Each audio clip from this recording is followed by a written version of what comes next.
Romance of Sui and Tang Dynasties Chapter 30. So picture this. The West Pavilion, the Sichuan, lovely spot in the palace, beautiful spring afternoon. And we start with 5 court beauties, the Myron. Their names are Zugier, Hanjun, Yaonyang, Tuanyang, and Yuan Bao'er. And they're trying to entertain themselves, singing old songs apparently. Yeah, but it's falling a bit flat. It wasn't engaging enough because, frankly, there wasn't anything writing on it. In that kind of environment, pretty much every action needs a purpose, right?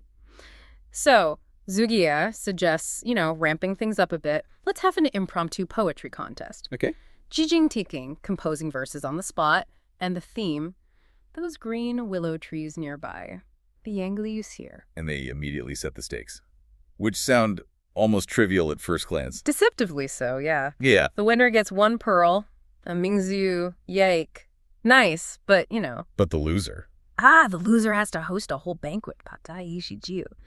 It's not a huge material cost, maybe, but the social cost, the humiliation of being singled out as, well, the least gifted, that's significant. Yeah, you definitely wouldn't want that. And what's really fascinating right from the start is how the poetry itself becomes this kind of litmus test for ambition, for strategy. It moves pretty quickly from just art to something else entirely. In just 4 verses, yeah. Okay, so let's track that.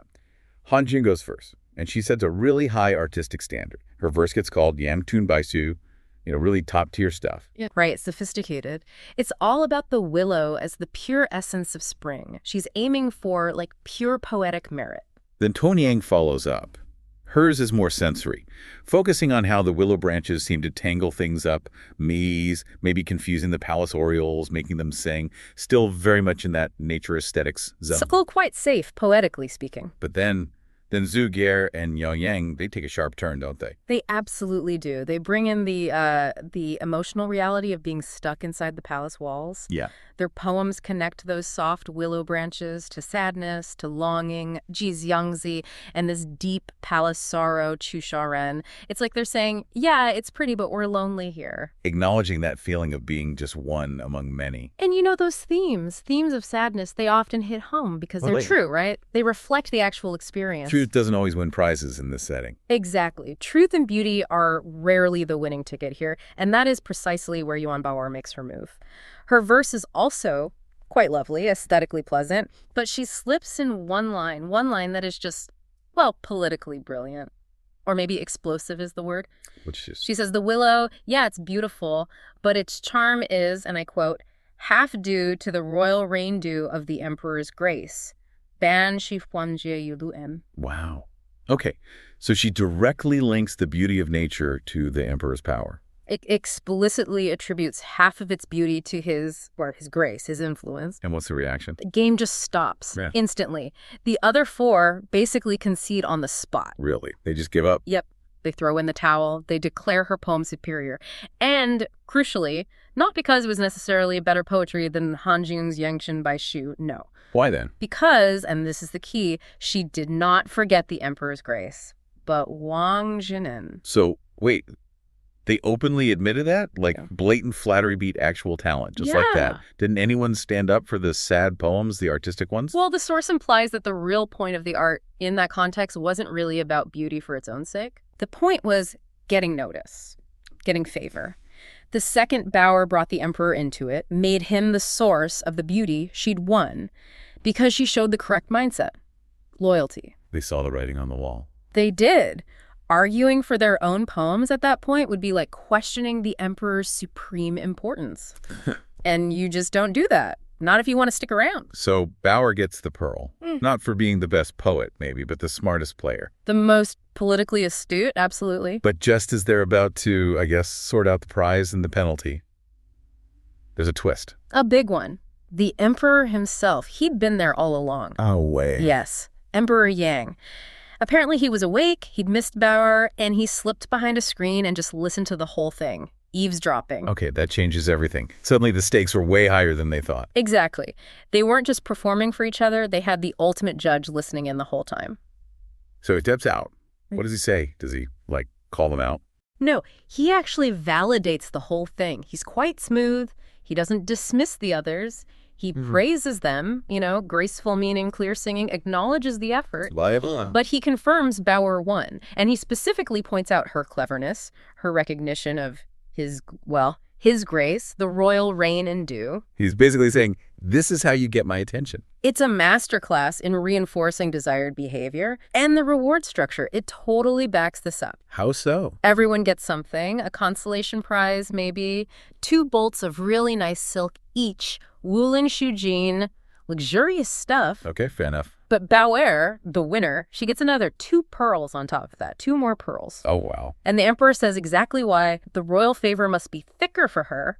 He's explicitly rewarding her strategic flattery, doubling down on it. That's incredibly direct. He's making it crystal clear what gets rewarded. It's the clearest signal possible, isn't it? In any competitive place, whether it's, climbing the corporate ladder or navigating an imperial court, you need to know what works. And he just showed them, acknowledging my power is worth double just being talented. Because the things are getting pretty intense, very strategic.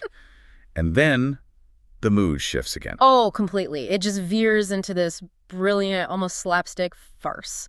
Right then, the other wives and consorts arrive. The Zong Feren, higher-ranking ladies. Drawn by the commotion, maybe. Probably. And the emperor, he gets this sudden urge. He decides he wants to hide from them, like a game. He wants to play hide and seek, the emperor. Apparently. But, he still wants to win. The hiding spots they suggest first are just hilariously bad. Like what? Like a short screen, his feet would stick out. Yeah. Or behind a fake rock and some banana leaves. But he points out the wind might blow the leaves away. He's taking his hide and seek seriously. Can't be caught looking silly. He's still the son of heaven, even in a game. But then Zhu Gear, remember her, the one who wrote the sad poem? Yeah. She comes up with the perfect spot, shows some real tactical thinking, a big carved wall cabinet, a bichu, spacious, decorative, crucially, he could probably peek out. A wardrobe. Basically. Sort of, yeah, built into the wall. And the text says King Sheni Yu, he lightly leaps inside. The Emperor of China lightly leaping into a cabinet. That's quite an image. It's pure gold, isn't it? It just reminds you, beneath all the ceremony and power, he's still, enjoying this human drama, this game. So the consorts arrive. Do they fall for it? Not really. They see his carriage outside, so they know he's around somewhere. Oh. But they realize it's a game, a psychological one, and they start strategizing how to flesh him out. And the idea they land on from Su Furen, it's maybe even more flattering than Bauer's poem. What do they suggest? They figure the only way to get him to reveal himself isn't to actually find him, but to threaten his favorite.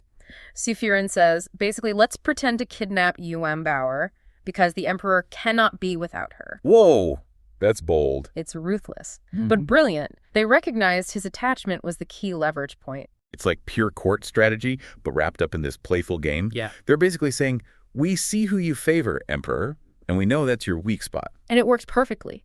Hua Furen notices a tiny movement in the cabinet, opens the latch, and out he pops. Tao Chu Yigi Yang Di Lai. He leaps out laughing. He wasn't mad at all. He liked it. He was delighted, thrilled that they understood his game, understood his attachment to Bauer, and played along so cleverly. Okay, so his hiding game ends, but their successful maneuvering kind of raises the bar, doesn't it? It totally shifts gears. Now you've got the original 5 beauties and these higher-ranking consorts all together. The competition has to reflect that. So no more simple willow poems. Nope. They decide on something more formal, more serious, a proper poetry gathering, a Xiwen Huiji, and the theme now is much deeper. Xi Huai Fuji, expressing feelings, aspirations, ambitions, really. Stakes are definitely going up. Way up. The emperor agrees. He even summons the rest of the consorts to get the full 16 courts represented. Not everyone makes it. Right. And this is important. We get these 2 little footnotes about who's missing, and they're stark reminders of, well, the cost of failure in this system. Who's absent? First, Li Feren from the Yifeng court. She's out with Jiang Zibing. Lovesickness. Lovesickness. Yeah, and the text strongly implies it's because the emperor hasn't visited her. She's literally sick from neglect, lack of favor. Okay. And the other one? Sha Firen from the Baolin court. She's absent due to some strangeness in her body. Vague, maybe physical, maybe mental. Doesn't really matter, does it? Not really. The point is, both absences just hammer home the intense pressure, the mental, emotional toll this constant competition takes, even when you're not actively competing. It's a tough environment. Brutal. And it's in this environment with these pressures that they propose the final, almost terrifying wagers for this new poetry contest. Okay, what are they? Forget pearls and banquets, I assume. Oh, way beyond that. Flower Furen and others suggest stakes that are tied directly to the emperor himself, his physical person. The reward for winning. The ultimate prize. The judge, who is the emperor, remember, gets sent to the winner's court for a night of. Well, pleasure. So poetic success equals imperial intimacy, directly linked. Inextricably. But it's the punishment for the loser that's just, wow, it's brilliantly awful. What is it? The loser also gets the emperor sent to her court for the night, But not for pleasure. definitely not. He's sent there to be acupuncture treated. Zenju Taiye, all night. Wait, actual needles. Acupuncture, or is that like a code word for something else? The text is pretty literal. Zenju, needles and moxibustion. Physical treatment, likely uncomfortable. So the loser has to host the emperor while he's getting poked with needles all night because her poem wasn't good enough. Exactly. Think about the humiliation. You're forced to be present for the emperor's discomfort, knowing your failure, your lack of sufficiently pleasing poetry is the reason he's there. Miserable instead of enjoying himself. That is psychologically ruthless. It's the most intense motivational system imaginable, right? The gap between winning and losing isn't just status anymore. It's pleasure versus pain, intimacy versus clinical alienation. It guarantees everyone is going to bring their absolute A game, or rather their absolute A+ flattery game. Precisely. The cost of failure is now literally painful for him, which makes it excruciatingly embarrassing for her. So what does the emperor think of this unique reward and punishment system? He absolutely loves it. The text says he laughs uncontrollably. The Shabuzi just finds it hilarious and brilliant. Of course he does. He tells him, great idea, proceed, I'll judge fairly. He's just reveling in the drama, the high-stakes intensity he's created around himself. And the scene ends there with him laughing. Almost. It ends with this perfect visual. Emperor Yang strolling among the ladies as they're all concentrating, composing their poems, and he sees himself like a stage puppet. Yan Taishang de Kule, or maybe figures in a lantern festival parade. Yuaxiao Zumading. He's the main attraction. He's the absolute center of their universe, the reason for all this frantic, beautiful, strategic effort, and he's loving every second of it. Until Empress Xiao decides things need to be a bit more formal. A messenger arrives, summoning the emperor to the Magnolia Court, the Yunun, because the flowers there are apparently in perfect bloom. So it's a summons, not an invitation. The games are over. Precisely. And you see the power dynamic instantly. The ladies who were just playing this game, the Dainluo ladies specifically mentioned, they immediately back off. They tell him he has to go. Yeah, and they say explicitly they can't risk displeasing the Empress by just tagging along. They know their place. It shows who really controls access when it counts. The emperor sort of agrees, right? He says maybe later, if the mood is right. He does, yeah. But it highlights that difference between his downtime and, official court appearances orchestrated by the Empress. Okay, but then favoritism kind of throws a wrench into the Empress's plan, doesn't it? It does. As the Emperor is heading out near the Jade Mountain mouth, he bumps into another court lady, Lily Lady, And she's late, trying to make excuses. Right. She says she just woke up, got delayed, clearly hoping to sort of fade back. But the Emperor isn't having it. He stops her. Stops her, makes a joke about her having love sickness, which, immediately signals how close they are. He completely overrides her hesitation. And pulls her into the carriage with him. Right into the carriage, sits her next to him. It's a very public display. And he even promises to stay at her court later that night. Big statement. So in an instant, she goes from being late and potentially in trouble to being the chosen companion, heading right into the Empress's territory. Exactly. Which makes the next scene, the poetry session at the Magnolia Court, suddenly feel, pretty high stakes politically. Right. So they get there, exchange pleasantries, and then the Empress asks the ladies to sing their willow songs again, the ones they were doing earlier. Mm-hmm. It feels like she's maybe reasserting control, testing the atmosphere, especially with Li Lady now present as the Emperor's obvious favorite. This is where courtly intelligence really comes into play. It's not just about singing nicely. Not at all. It's about navigating the politics. And this brings us to Yan Bear. She's mentioned as Colleen. Okay, what does she do? She's the last one to sing, and she refuses to just repeat her earlier verses. Instead, she improvises. Oh, risky. Very, but brilliant.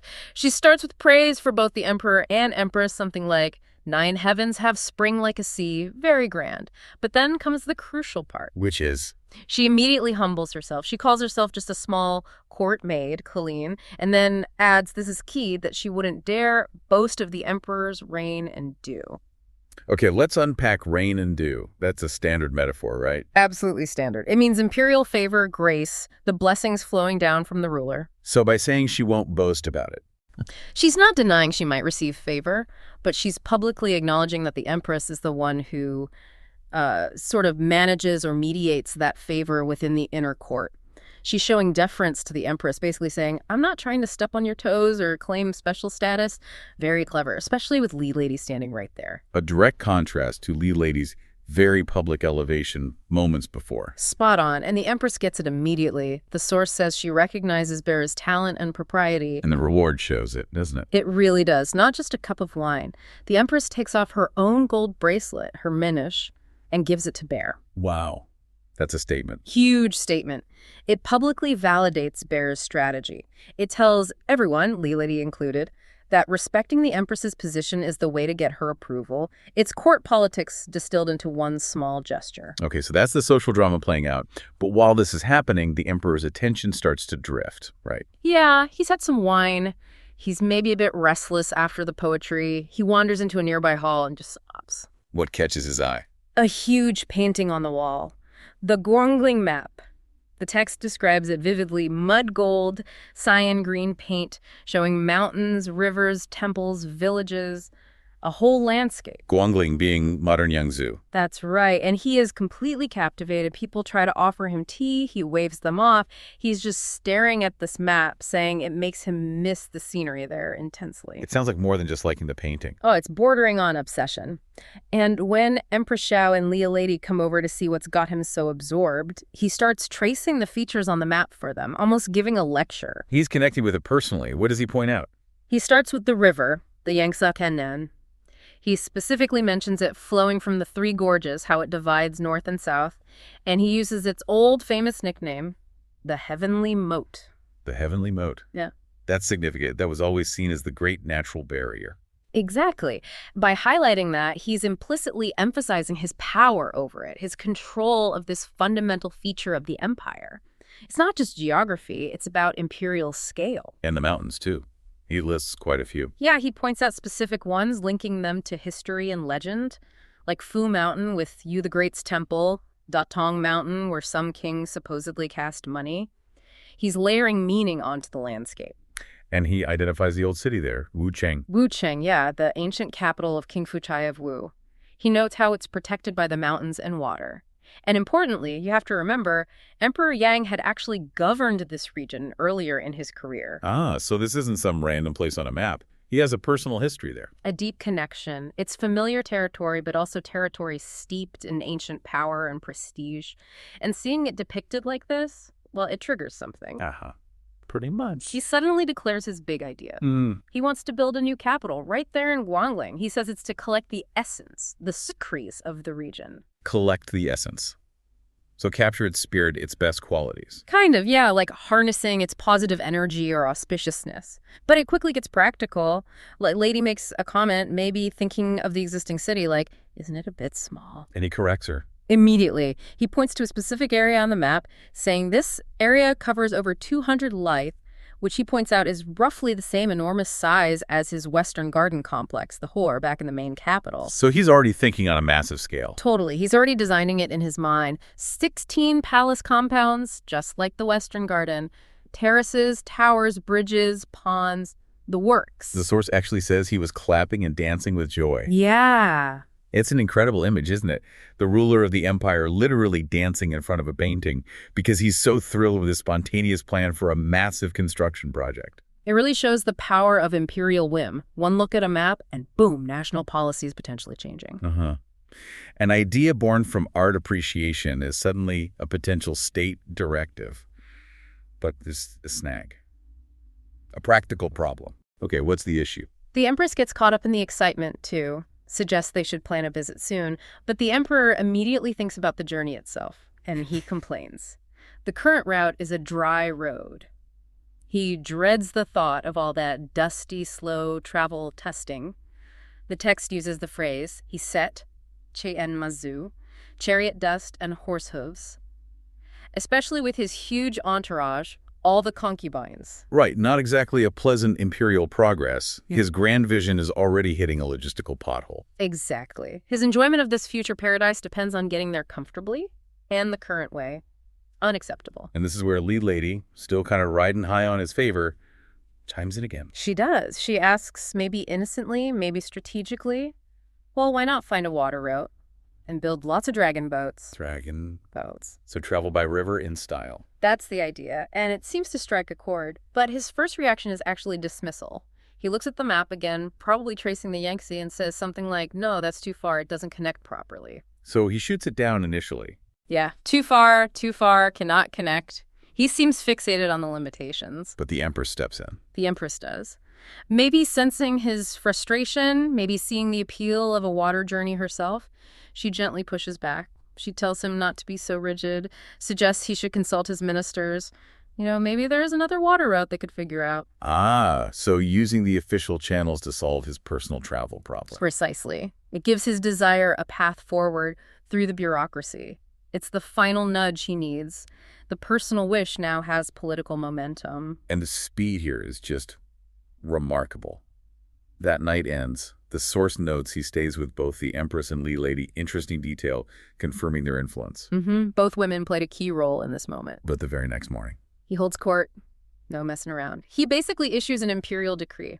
The ministers need to figure out how to dig a river, a canal, basically. They go straight to Guangling so he can tour there easily. Just like that. Dig a river. Just like that. We're talking about what becomes a massive section of the Grand Canal. Millions of laborers, immense cost, reshaping the economic geography of China for centuries. All kicked off by this demand for a comfortable boat trip? What was the reaction from the ministers? They must have been floored. Completely. The source says they were stunned, just looking at each other, totally speechless at first. They had to ask for time, to thoroughly investigate how on earth they could actually do this. It wasn't a suggestion. It was an order born from that afternoon's map gazing.